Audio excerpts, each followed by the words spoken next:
السلام علیکم ورحمۃ اللہ وبرکاتہ۔ آج ہم لوگ پڑھنے جا رہے ہیں رکوع نمبر 19 کا ترجمہ اور تفسیر۔ آج کے رکوع میں اللہ تعالیٰ نے 9 باتوں کو، 9 بڑے بڑے گناہوں کو خاص طور پر ذکر فرمایا ہے کہ دیکھو ان 9 گناہوں سے بچو۔ پچھلے رکوع میں اور اس سے پچھلے والے رکوع میں آپ لوگوں نے اس بات کو سمجھا تھا کہ مشرکین مکہ، یہودی، عیسائی طرح طرح کی باتیں انہوں نے بنا کے رکھی ہوئی تھیں، اپنی طرف سے گڑھ کے رکھی ہوئی تھی۔ جب چاہتے تھے کسی چیز کو حرام کر لیتے تھے اور جب چاہتے تھے کسی چیز کو حلال کر لیا کرتے تھے۔ خود سے ہی انہوں نے ساری گائیڈ لائن طے کر کے رکھی ہوئی تھی۔ تو ان تمام چیزوں کو اللہ تعالیٰ نے بیان کیا۔ اب اس رکوع میں اللہ تعالیٰ یہ بیان فرما رہا ہے کہ دیکھو حرام یہ ہے، یہ بڑے بڑے گناہ ہیں، ان سے بچو۔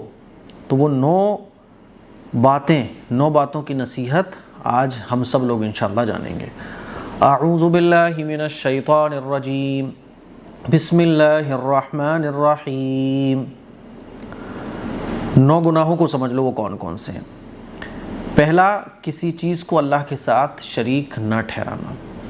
اللہ کے ساتھ کسی کو شریک ٹھہرانا یہ بہت بڑا گناہ ہے، اس کو کہا جاتا ہے شرک۔ اور شرک 2 طرح سے ہوتا ہے، ایک تو اللہ کی ذات میں کسی کو شریک ٹھہرانا، ایک اللہ کی صفات میں کسی کو شریک ٹھہرانا۔ کل ملا کے یہ ہے کہ اللہ جو کام کر سکے، ایک تو ہوتا ہے کہ دیکھو اللہ نے دنیا میں بھی کسی چیز کی اتھارٹی کسی کو دی ہے، چھوٹی چھوٹی اتھارٹیز اللہ تعالیٰ نے ہمیں بھی دے کے رکھی ہوئی ہیں۔ مان لیجیے ہم کسی کی ہیلپ کر سکتے ہیں تو یہ تو کوئی مسئلہ کی بات نہیں ہے، لیکن وہ چیزیں جو اللہ نے دنیا میں بھی کسی کو نہیں دیں، تھوڑی بہت بھی نہیں دیں، اس میں ہم یہ سمجھیں کہ اللہ نے یہ چیز ان کو بھی دے کے رکھی ہوئی ہے۔ جیسے کہ اولاد دینے والا کون ہے؟ اللہ ہے۔ اب ہم یہ سمجھ لیں کہ اولاد دینے کی اتھارٹی ان کے پاس بھی ہے، ان سے اگر ہم مانگیں گے تو یہ بھی ہمیں اولاد دے سکتا ہے، جیسے کہ کچھ لوگ سمجھتے ہیں، تو یہ شرک کہلاتا ہے۔ تو پہلی جو نصیحت ہے وہ ہے شرک، کہ دیکھو شرک مت کرو۔ دوسرا، غربت کی ڈر کی وجہ سے، یعنی اس وجہ سے کہ ہم اپنی اولاد کو کھلائیں گے کیا، تو پہلے لوگ اولاد کو قتل کر دیا کرتے تھے، آج بھی کہ اگر بچے زیادہ ہو جائیں گے تو ہم کھلائیں گے کہاں سے؟ تو اللہ تعالیٰ فرما رہا ہے کہ غربت کی وجہ سے اولاد کو قتل مت کرو۔ 100 سال پہلے دیکھیں آپ دنیا کی آبادی کتنی تھی، 100 سال کے بعد دیکھیں آپ دنیا کی آبادی کتنی ہے۔ 100 سال پہلے زیادہ نعمتیں تھیں یا آج زیادہ نعمتیں ہیں؟ پرابلم کیا ہے کہ گورنمنٹس، حکومتیں جو ہوتی ہیں، ان کی غلط پالیسیز کی وجہ سے جو اللہ کی نعمتیں ہر انسان کو ملنا چاہیے وہ نہیں مل پاتی۔ ورنہ آپ دیکھیں چائنا میں تو باقاعدہ آبادی کتنی ہے، اور وہاں آبادی پہ روک لگانے پر پابندی۔ اگر آپ یہ کرتے ہیں کہ نہیں صاحب میرے بچے زیادہ نہیں ہوں گے اور میں پوری پروٹیکشن کے ساتھ اب اپنے بچے زیادہ نہیں کروں گا، تو وہاں پابندی ہے کہ ایسا نہیں کر سکتے آپ، کیونکہ وہ یہ سمجھتے ہیں کہ جتنے لوگ زیادہ ہمارے پاس ہوں گے، ینگ جنریشن جتنی زیادہ ہمارے پاس ہوگی، اتنا ہم اپنے ملک کو اور اونچائی پر لے جا سکتے ہیں۔ تو کل ملا کے یہ ہے کہ غربت کی وجہ سے اور اس ڈر کی وجہ سے کہ ہم اپنی اولاد کو کھلائیں گے کہاں سے، بچوں کی پیدائش پر پابندی لگانا یہ بالکل بھی درست نہیں ہے۔ ہاں کسی اور وجہ سے، جیسے مان لیجئے کبھی کیا ہوتا ہے کہ آپریشن سے بچے آج کل ہو رہے ہیں، تو آپریشن سے جب بچے ہو رہے ہیں تو صحت پر برا اثر پڑتا ہے، کوئی بیماری ہے، علاج مشکل ہو جاتا ہے، تو وہ الگ سچویشن ہے کہ کچھ خاص سچویشن میں آپ بچوں کی پیدائش پر پابندی لگا سکتے ہیں۔ لیکن جیسے پہلے ہوتا تھا، کھلانے کے ڈر کی وجہ سے، لڑکیوں سے نفرت کرنے کی وجہ سے اولاد کو قتل کر دینا، یہ غلط ہے۔ تیسرا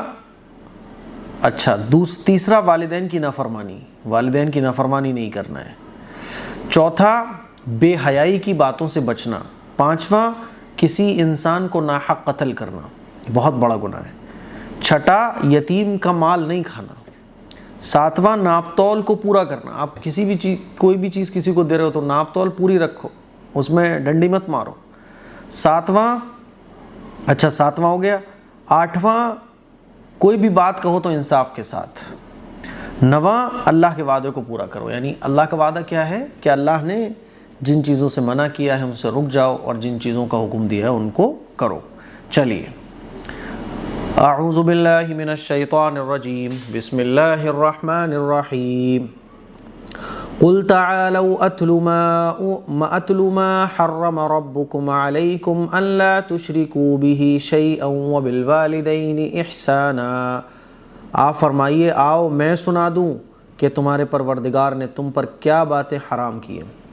ایک تو وہ ہے جو تم نے اپنی طرف سے حرام حلال بنا کے رکھا ہوا ہے، آؤ میں تمہیں بتاتا ہوں کہ تمہارے پروردگار نے تم پر کیا حرام کیا ہوا ہے۔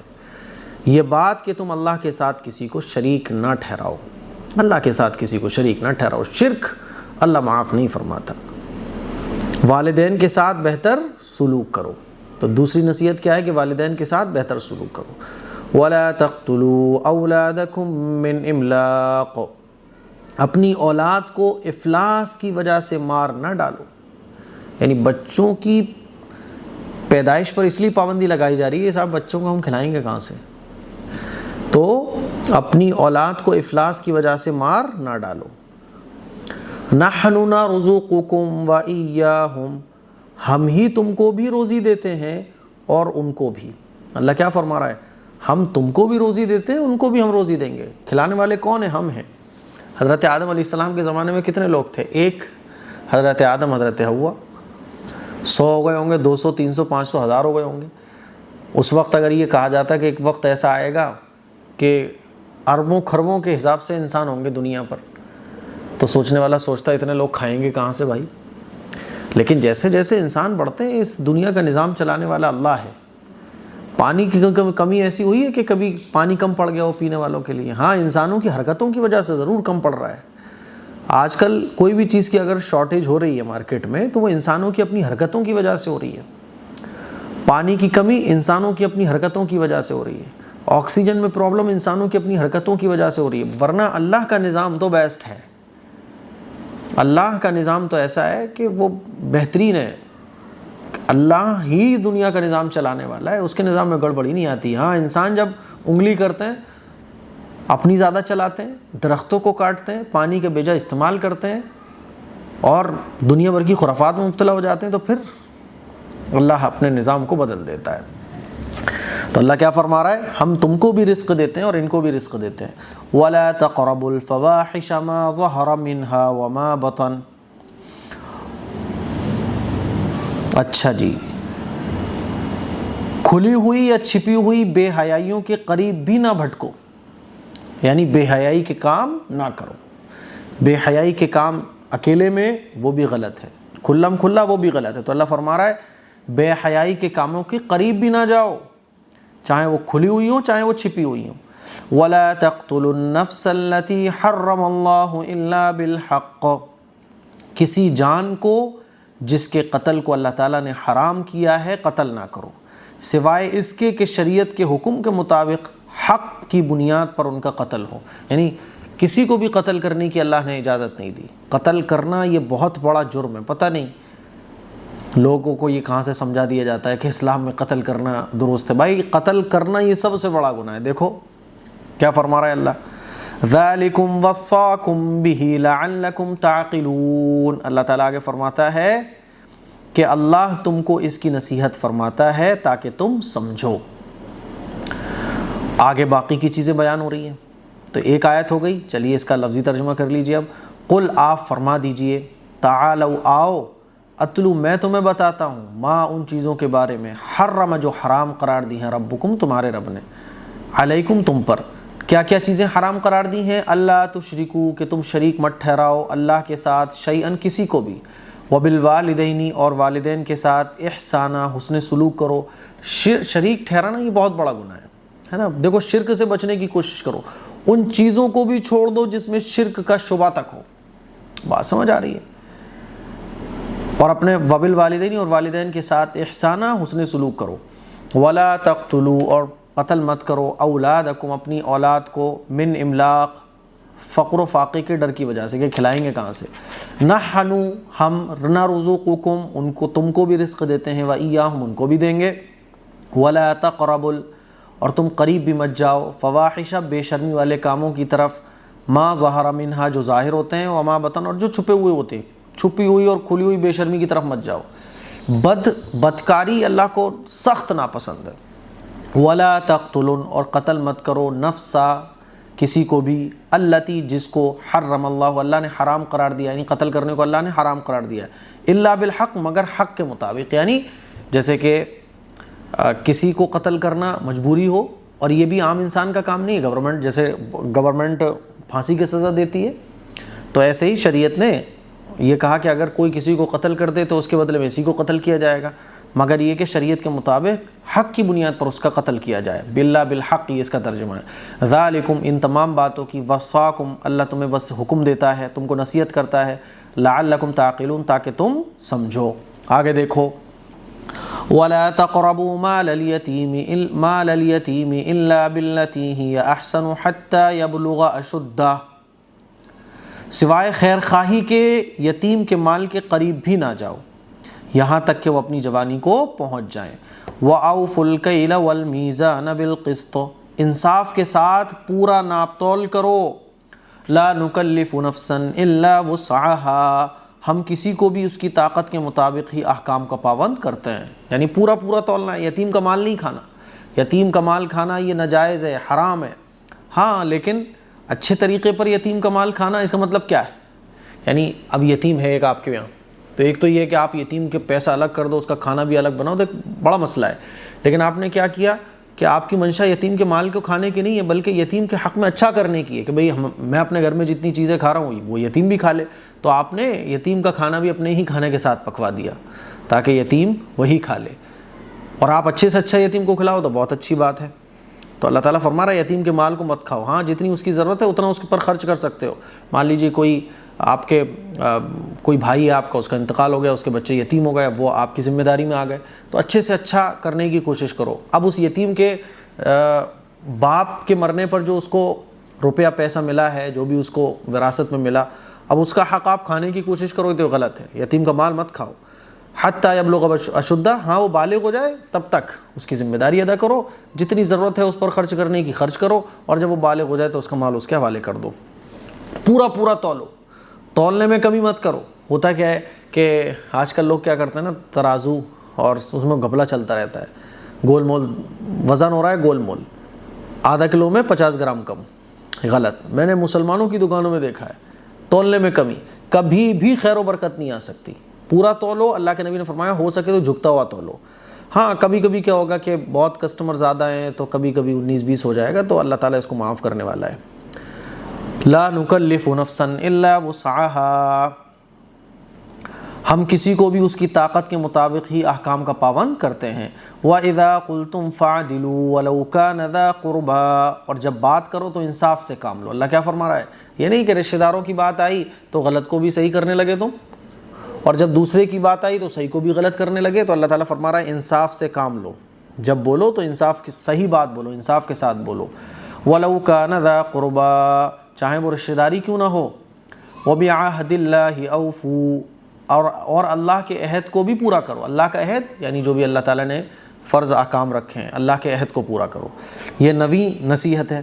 ذَلِكُمْ وَصَّاكُمْ بِهِ لَعَلَّكُمْ تَذَكَّرُونَ، اللہ نے تم کو تاکید کے ساتھ اس کا حکم دیا ہے تاکہ تم نصیحت حاصل کرو۔ دیکھیے، وَلَا تَقْرَبُوا، اور تم قریب بھی مت جاؤ، مال الیتیم، یتیم کے مال کے، الا باللتی، مگر اس طریقے پر ہی احسن جو اچھا ہو۔ اچھے کا مطلب وہی جو میں نے آپ کو سمجھایا، حتیٰ یہاں تک کہ یبلغ، وہ پہنچ جائے، اشدہ اپنی بلوغت کو، یعنی اپنی وہ بالغ ہو جائے۔ وَأَوْفُوا، اور تولو، کیلا والمیزان، کوئی بھی آپ ناپ لیٹر سے ناپ رہے ہو یا وزن کر کے، بالقسط، انصاف کے ساتھ، پورا ناپ تول میں صحیح کرو بالکل۔ لا نکلف، ہم کسی کو ذمہ داری نہیں دیتے ہیں، الا وسعها، مگر اس کی طاقت ہی کے مطابق، یعنی اللہ تعالیٰ جو بھی کچھ کرنے کا حکم دے رہا ہے تو ایبلٹی ہے آپ کے اندر، تبھی اللہ تعالیٰ اس کا حکم دے رہا ہے۔ اگر تمہارے اندر اس کی ایبلٹی نہیں ہوتی، قابلیت نہیں ہوتی، اگر تم یہ نہ کر سکتے تو اللہ تعالیٰ تمہیں یہ کرنے کو بولتا ہی نہیں۔ اللہ تعالیٰ اگر کسی چیز کے کرنے کا حکم دے رہا ہے تو وہ کام ہم کر سکتے ہیں۔ چلیے، وَإِذَا قُلْتُمْ، اور جب تم کہو، فَعْدِلُوا، تو انصاف کے ساتھ کہو، انصاف کی بات کرو۔ وَلَوْ كَانَ، اگرچہ وہ ہو، ذَا قُرْبَىٰ، رشتہ داروں ہی کے خلاف، اگرچہ رشتہ داری کیوں نہ ہو وہ۔ وَبِعَهْدِ اللَّهِ، اور اللہ کے عہد کو، اوفو، پورا کرو۔ ذَلِكُمْ، یہ وہ باتیں ہیں، وَصَّاكُمْ بِهِ، جس کی اللہ نصیحت کرتا ہے، لَعَلَّكُمْ تَذَكَّرُونَ، تاکہ تم نصیحت حاصل کرو۔ تو یہ وہ باتیں ہیں، ان پہ عمل تم کرتے نہیں ہو، ٹھیک ہے۔ تو یہ 9 باتیں تھیں جس کا ذکر ان آیتوں میں تھا۔ اب اللہ تعالیٰ ان 9 نصیحتوں کو کرنے کے بعد کیا فرما رہا ہے؟ وَأَنَّ هَذَا صِرَاطِي مُسْتَقِيمًا فَاتَّبِعُوهُ، اور یقیناً یہی میرا سیدھا راستہ ہے اور اسی کی پیروی کرو۔ وَلَا تَتَّبِعُوا السُّبُلَ فَتَفَرَّقَ بِكُمْ عَن سَبِيلِهِ، اور دوسرے راستے پر نہ چلو کہ یہ تم کو اللہ کے راستے سے ہٹا دیں گے.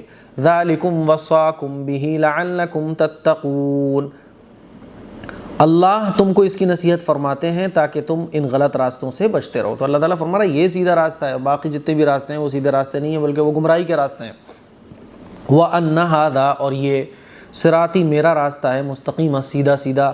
فَاتَّبِعُوهُ، تو تم اس کی اتباع کرو.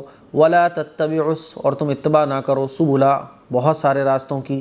فَتَفَرَّقَ، تو تم بھٹک جاؤ گے. فَتَفَرَّقَ، تو یہ تم کو ہٹا دیں گے، بکم، تم کو، عن سبیلی، سیدھے راستے تھے. ذالکم، اور یہ وہ باتیں ہیں وصاکم بھی کہ اللہ تعالیٰ تم کو اس کی نصیحت فرماتا ہے لعلکم تتقون، تاکہ تم ان غلط راستوں سے بچ جاؤ.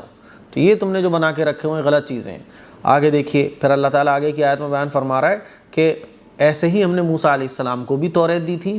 توریت میں بہت ساری چیزیں، بہت سارے احکام تھے. کیوں تھے؟ تاکہ صحیح غلط کا پتہ چلے اور اللہ کے نیک بندوں پر حق اور باطل، صحیح اور غلط پوری طرح سے کلیئر ہو جائے. ثم آتینا موسیٰ الکتاب تماما علی الذی احسن وتفصیلا لکل شیء وہدی ورحمۃ لعلہم بلقاء ربہم یؤمنون. پھر ہم نے موسیٰ کو بھی کتاب عطا کی تھی کہ اس طرح اچھے عمل کرنے والے پر اللہ کی نعمت پوری ہو جائے، ہر چیز کی وضاحت ہو جائے اور ہدایت اور رحمت کا ذریعہ بنے تاکہ وہ اپنے پروردگار سے ملاقات پر ایمان لے آئیں. یعنی یہ جو باتیں ہیں ایسے ہی کتاب اللہ تعالیٰ نے حضرت موسیٰ علیہ السلام پر نازل کی اور اس میں ہر ایک چیز بالکل کلیئر تھی تاکہ اللہ تعالیٰ کی ملاقات پر ایمان رکھنے والے صحیح غلط کو جان لیں اور اپنی زندگی کو اللہ اور اللہ کے رسول کے حکموں کے مطابق گزاریں. ثم، پھر آتینا، ہم نے دی موسیٰ علیہ السلام کو کتاب تماماً. کیوں دی کتاب؟ تاکہ اللہ کی نعمت مکمل ہو جائیں. علی الذی، ان لوگوں پر، احسن، جو نیکی کرنے والے ہیں، و تفصیلا، اور ہر ایک چیز کی وضاحت ہو جائے، لکل شیء، ہر ایک چیز کی، وہدن، اور ہدایت. یہ کتاب کیا تھی؟ ہدایت تھی. ورحمتن، اور رحمت. لعلہم، تاکہ وہ لوگ بلقاء ربہم، اپنے رب سے ملاقات کرنے پر، یؤمنون، ایمان لے آئیں. ٹھیک ہے، تو یہ تو ہمارا ایک رکوع کمپلیٹ ہو گیا. دوستو میں آپ کے لیے لے کر آیا ہوں اوریجنل ستو. آپ کو چاول کا بھی ملے گا اور چنے کا بھی ملے گا. یہ ہمارے پیارے نبی کی فیوریٹ چیزوں میں سے ایک ہے اور ہمارے پیارے نبی کی سنت بھی ہے، اور اس کو پینے سے کافی سارے فائدے بھی ہیں. اگر آپ اس کو یوز کرتے ہو تو یہ آپ کے شریر کو ٹھنڈا رکھتا ہے کیونکہ اس کے اندر پروٹین، کاربوہائیڈریٹ، کیلشیم خوب پایا جاتا ہے. اگر آپ اس کا یوز کرتے ہو یہ آپ کے شریر کو ٹھنڈا رکھتا ہے اور دل کی صحت کے لیے یہ کافی فائدے مند ہے. اور آپ لوگ نہیں چاہتے کہ آپ کا وزن بڑھے، آپ لوگ چاہتے ہو جیسے ابھی ہو نا ایک دم فٹ ویسے رہنا، تو یہ آپ کے وزن کو گھٹانے میں مدد کرتا ہے. تو کافی سارے اس کو یوز کرنے سے آپ کو فائدے ملیں گے. اگر آپ لوگ چنے کا یا چاول کا آرڈر کرنا چاہتے ہو تو ہمارے اس نمبر پر آرڈر کر سکتے ہو. یہ ہمارے پاس 1 kg میں ہے. 1 kg کی پرائس ہم نے رکھی ہے 500 روپیز، جس میں آپ کو ڈیلیوری بالکل فری ملے گی. بس آپ کو اس نمبر پر آرڈر کرنا ہے اور یہ آپ کے گھر آ جائے گا.